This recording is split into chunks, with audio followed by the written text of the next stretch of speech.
All right, nice. So I always just start from let's know your name, where you are, where you're from, and what you do. My name is Crystal Tettey. I'm an artist. I'm also a curator and a consultant. Okay. Where are you from? Interesting question. I'd say I have two homes, one Okay. in Ghana and one in Madagascar. All right. That's interesting. Not every day you see somebody who is Madagascan Ghanaian. True. So how have you spent time in Madagascar?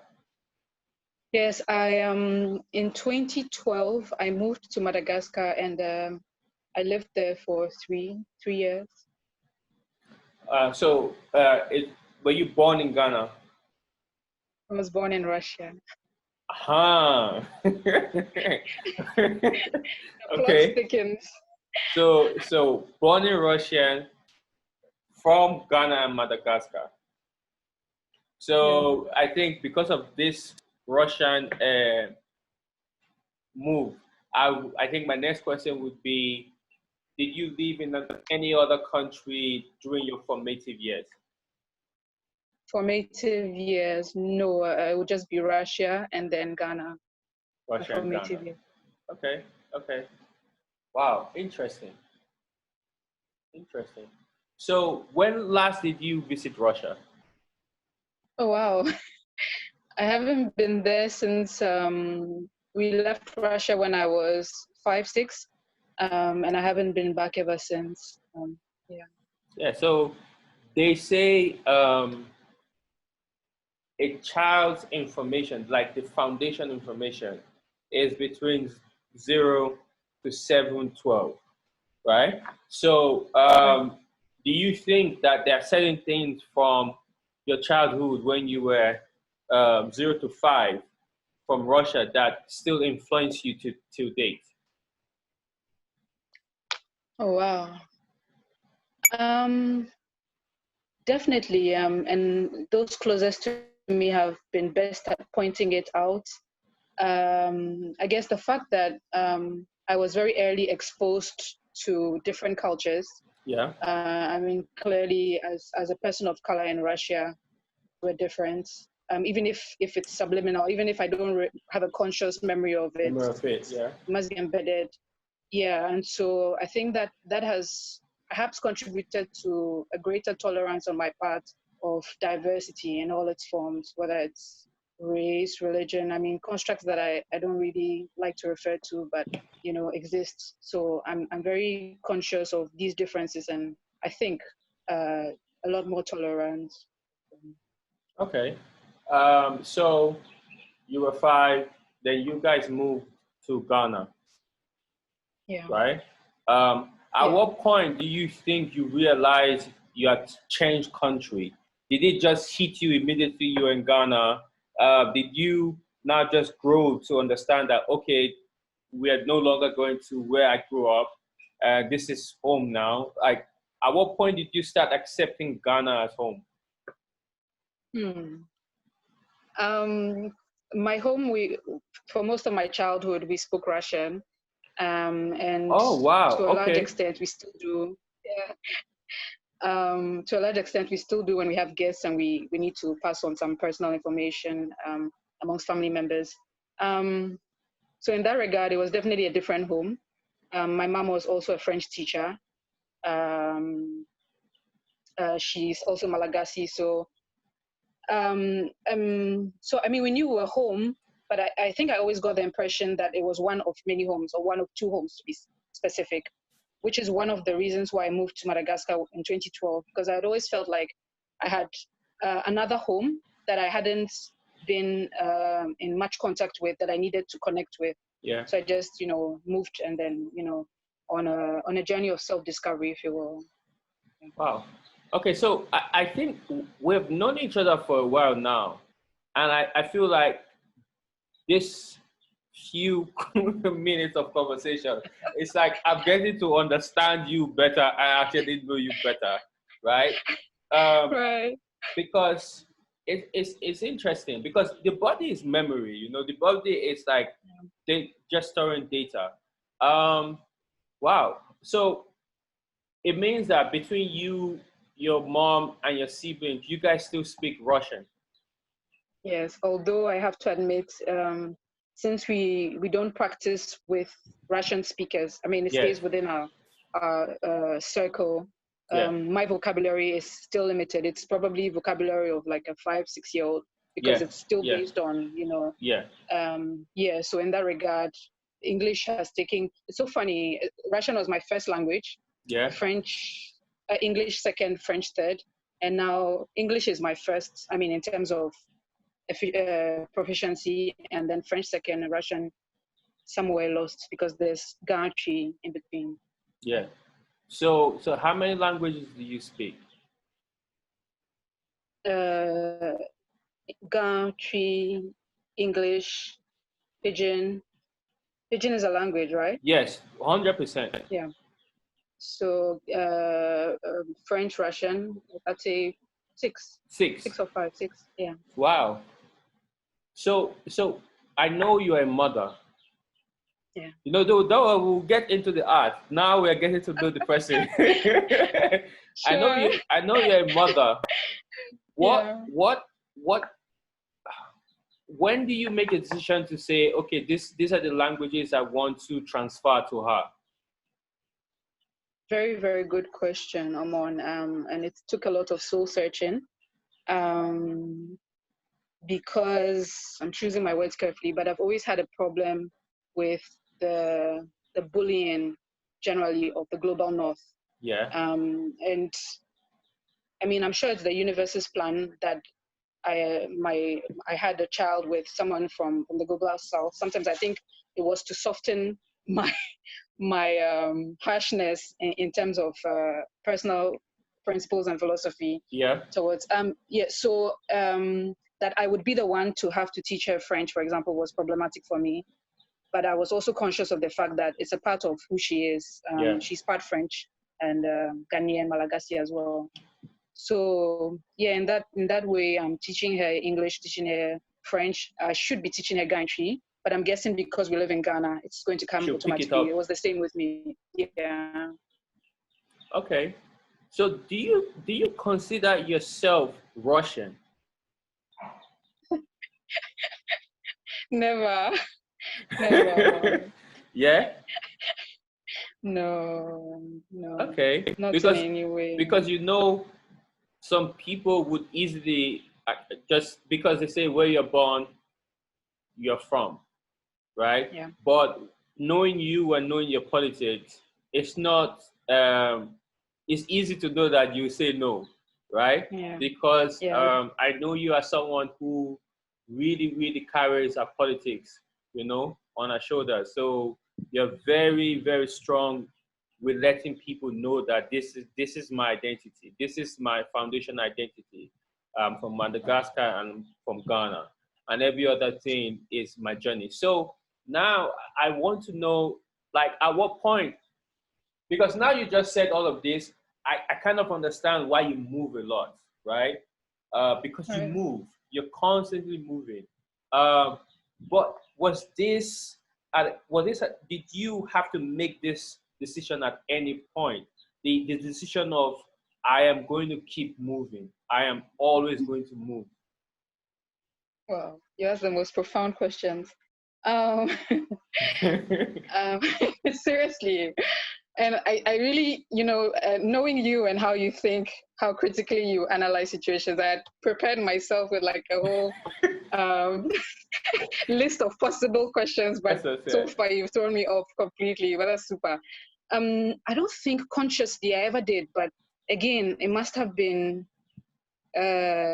registered subconsciously in my being, by virtue of my parentage, by of the interest in discovering, the interest in absorbing other cultures was always there, and it still is. Okay. Yeah. Okay. So I think now we'll come back to the present, like, because for you it's easy. because the way I see your art, your practice is all the same. It's who you are. There's no difference between the person and the artist or the Thank you. curator. So it's easy to move around. So let's look at art, the way you practice, right? As a performer, as a writer, um, um, how did you decide, like, and what was your first form? How did you decide, okay, I think I'm an artist, because Yeah. you can just be creative and creative and creative and eventually you do something else, and still be a creative person. But how did you decide, Yeah. okay, no, I'm an artist?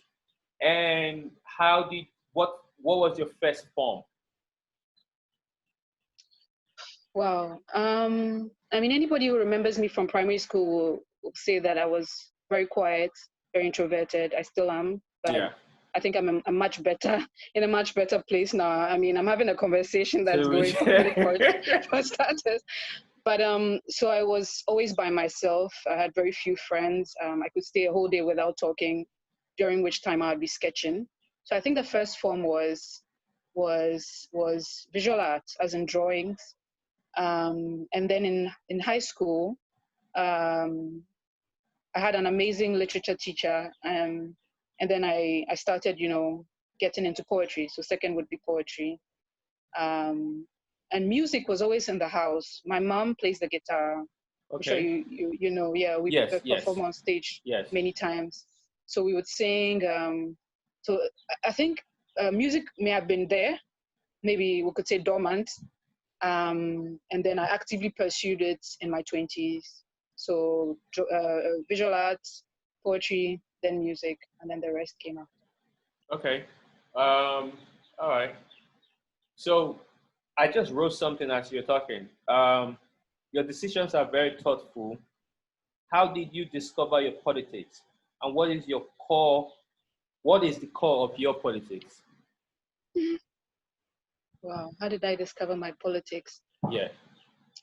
Experience in this body. I mean, um, living in Ghana, with complicated access to education, going to high school, uni, realizing that what you really wanted to study, what I wanted to study.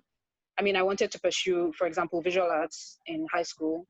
And my father, who loves me very much and who was looking out for my best interest, I understand now, was very against that. And I remember that conversation very clearly, where he said, what future could possibly exist for you, et cetera, et cetera. Same in university. So limited, how do I put it, education, um, the relationship of my countries, Madagascar and Ghana, uh, with the world, and how you travel, you experience different kinds of treatments, and so on and so forth. All these real life experiences shaped my thinking, and then made me want questions beyond what was provided, which I knew were what you read in books is what you is the information that they want you to digest, accept, but it's not necessarily the truth. Yeah. So understanding that with time, I was always hungry for the truth, or the truths, a And multiplicity of yeah. narratives. And with the person that I know you are, you're still searching. I know that you do believe that there's truth is never ending. Um, Yeah. so one of the things that I admire about you is how you've been able to, like, in your practice. Like I said, everything you do is connected. But your practice, how you've been able to string along your mom and and and just weave her into your practice, all your forms somehow. Whether it could just be a speaking engagement, you find sometimes to find a way to weave her in. It could be a performance. Like, I know that, okay, since she's a musician, she's creative, when growing up, you did all of that. But at what point did you decide that, okay, I'm going to also give her this this opportunity, you know, to also live a truth, because obviously I believe she has always wanted to be this person, and True. and having a child who has grown up to be so fierce about what she is, bringing her along. It's I always just look at it like it's amazing, you know? Thanks, Oman. Yeah. But to be very honest, it's partly selfish. My mom is an extrovert. She's an extra extrovert, and I'm an introvert. Yeah. And I think early on, I felt that I would be more comfortable hanging on to her, using her as crutches.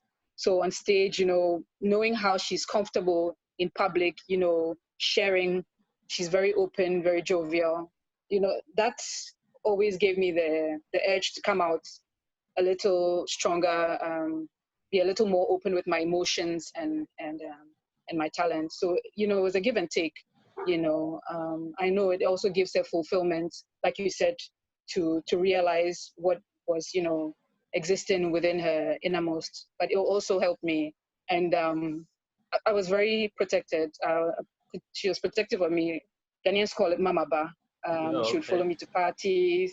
Oh, wonderful. So we've always had that bond, and it was just natural that, you know, I take her anywhere with me. Yeah. Do you remember your first main performance with her? It had to probably be, Bless the Mic, I think. Oh. I don't know what year, but it was definitely a Bless the Mic event. But you can remember the feeling. Yeah, and I remember it wasn't such a big crowd, so I'm like, okay, we can do this and disappear if it's a fiasco. Not many people will see it, something like that, you know. Yeah. So yeah, it was a comfortable attempt, you know, and it was always beautiful. And then we kept going, another one, and, you know, yeah. Yeah. So this now takes me to, so this is like 2 generations now. Now you have your daughter coming up. Now she's always seeing you and your mother be so in tune. How is that informing how you parent? You know, this one is for you. How is that informing how you parent? And how do you think that is informing your daughter? How is you as an artist, you as the person you are, informing your daughter? And how is the bond between you and your mom informing her? Well, you know, for the longest time, I was scared of being a mother because I had this very pessimistic outlook on the world and where we were going, you know, what possibilities lay for the younger ones, that I'm like, there's really no point bringing an innocent individual into this mess, you know? Yeah. But when it happened that I was a mother, I mean, my greatest wish was to be at least half as good as my mom was, because I think she's awesome. Wow.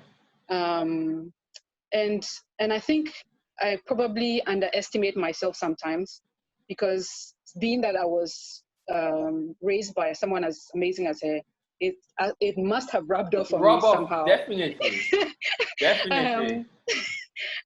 So one of those moments where I realized that I'm succeeding at it, if I should say so, is last Christmas. There was an event at her school, my daughter's school, and she was giving like a lead role in a choreography. And when I watched it, I'm like, wow, this is going to be. I'm really. I'll share with you about it. She has potential. She's definitely very arty. She's an extrovert like my mom. Good for her. So yeah. So yeah. So it's a very unique situation. So I'm going to be releasing a series of conversation with my own father, and my father is an all-round creative. He's a living encyclopedia. It's so many things. And wow. The later part of his career, like 30-something years, he was in broadcasting, right? And the conversation I had with him, I just telling him that, obviously, because he was not greedy and all of that, so-called financial success, it's not really there. But he has his footprint all over the southern part of Nigeria's media and scattered around the country. And I was having this conversation with him, and I said to him, like, as for what I do, everything that I do, like creatively, you are the The you blueprint. were my blueprint. I studied you, right? So instead of looking at for the people you train directly, the people you employed, as, oh, what are you guys doing? What, like, if you look at me as an indirect loop, offspring Mm, creatively, because a lot of the times creatives do not look at their kids as their creative offsprings, you know. that's true. And I gave him the freedom to see, look at me as his creative offspring and say, just look at the things I'm doing, the way I'm doing it, the scale at which I'm doing it. And somehow there's just something in his eyes that just clicked, and he was like, yeah, you know. So it's always very important for me to see that bond travel. And you can just see how your mom was not like an active creative, but she transferred a creative side to you. She nurtured it. Look at where you are. Now your kid is going to be this like hybrid, you know, of these two generations. So now, what we can talk about all of these nice things, but we have to come back to one of the politics that you stand for. Oh, hold on, Omon. Yeah, Hold on 1 second. I yeah, love that the conversation with your father.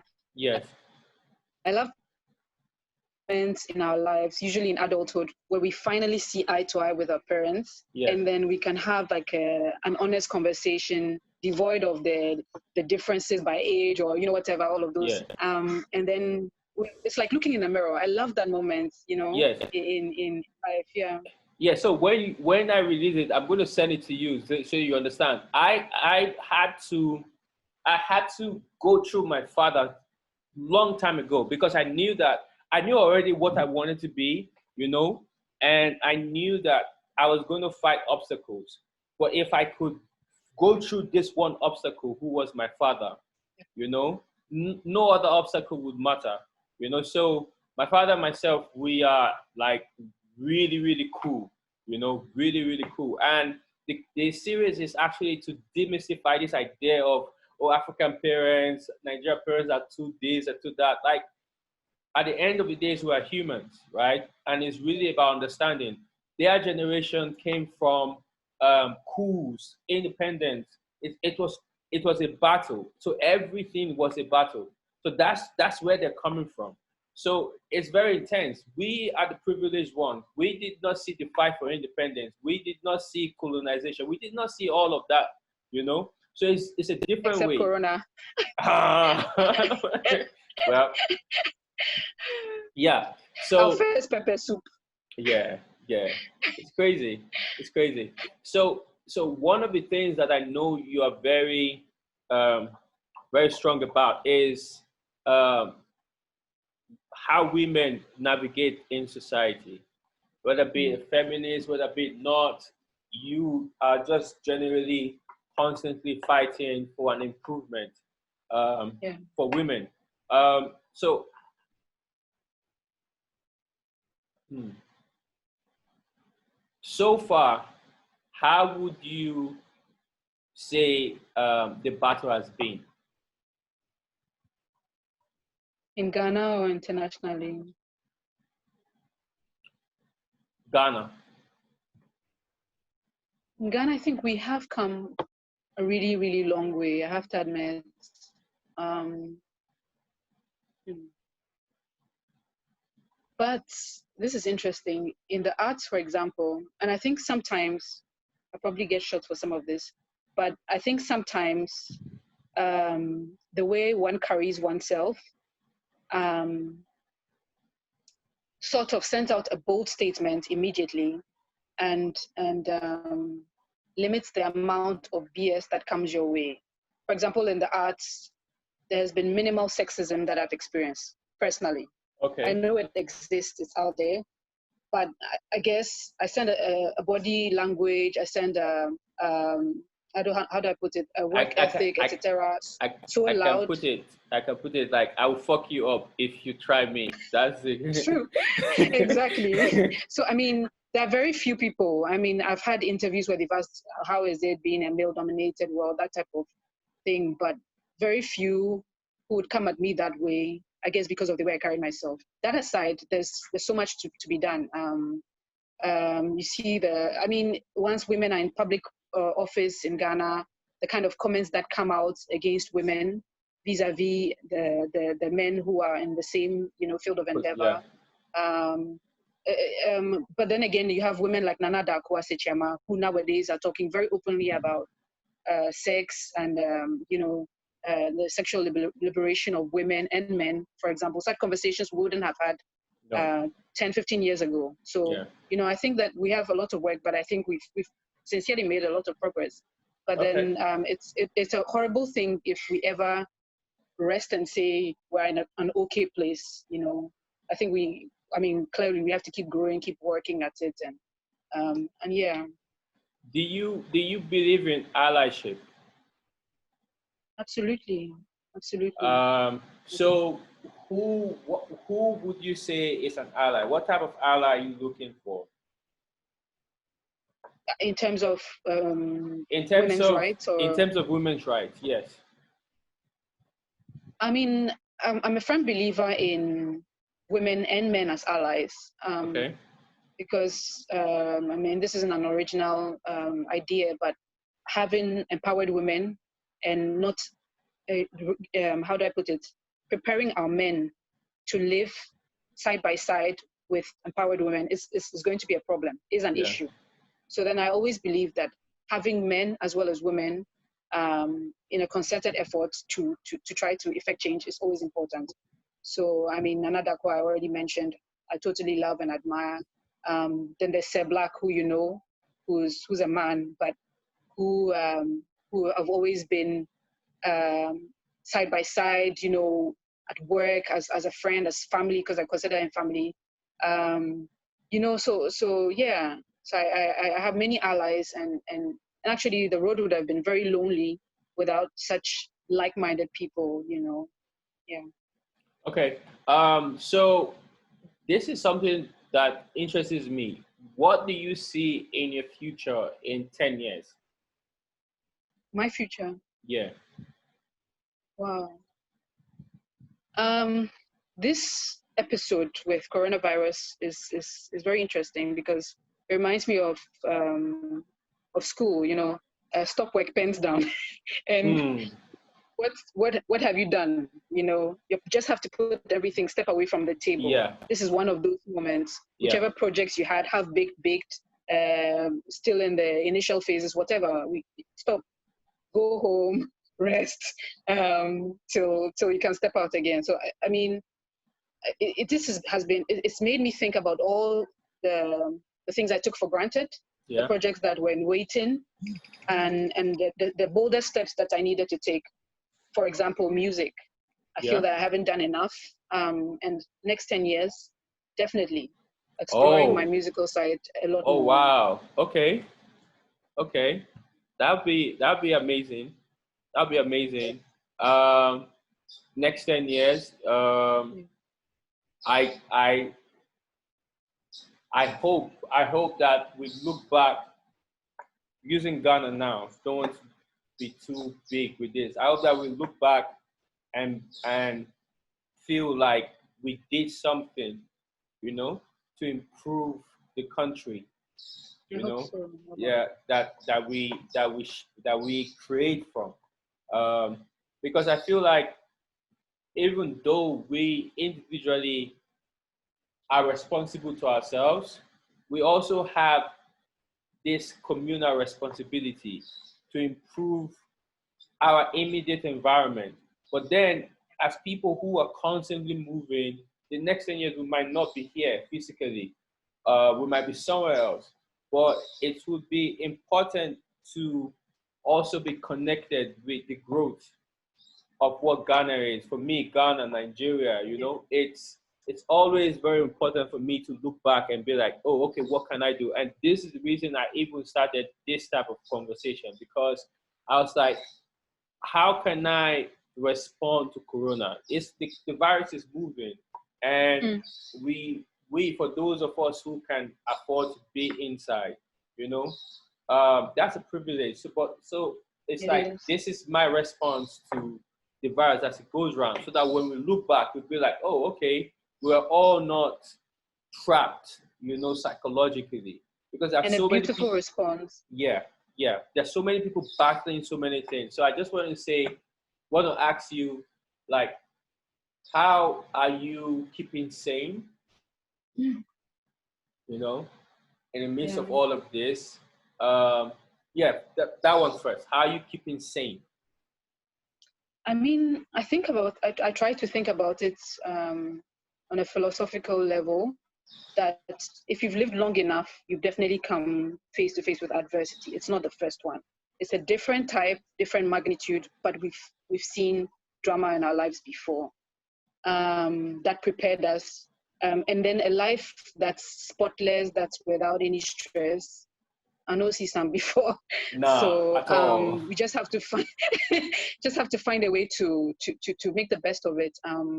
And thankfully, I've been in periods of isolation before. I lived in France, where um, at least on two occasions I was in a town where there were very few minorities. For example, I felt so lonely. So staying by myself, I'm not new to. I'm an indoor person, that as well.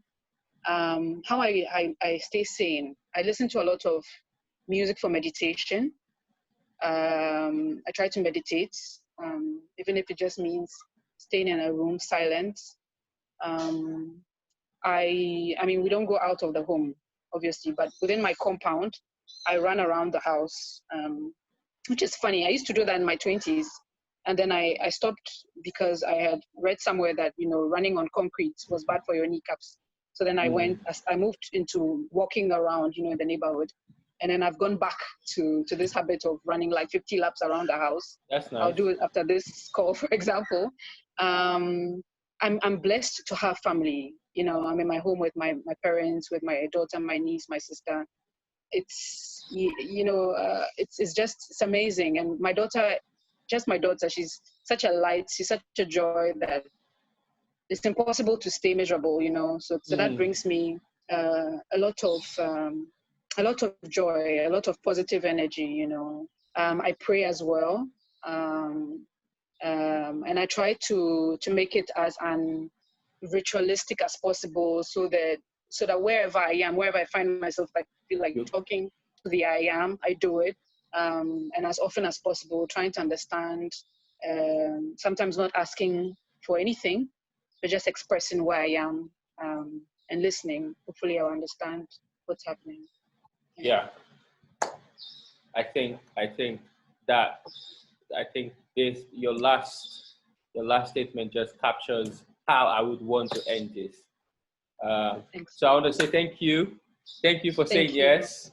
Um, yeah, I look forward to Thank releasing this, and yeah, stay safe. Uh, and I hope we see soon and hug. So I also hope so too. Sending you and Billy love. Lots thank of you very love. much. Stay safe, Thank you both of very much. you. Thank you And very be much. blessed. Keep You too. shining, You Amon. too. Bye. Bye. Bye, Amon.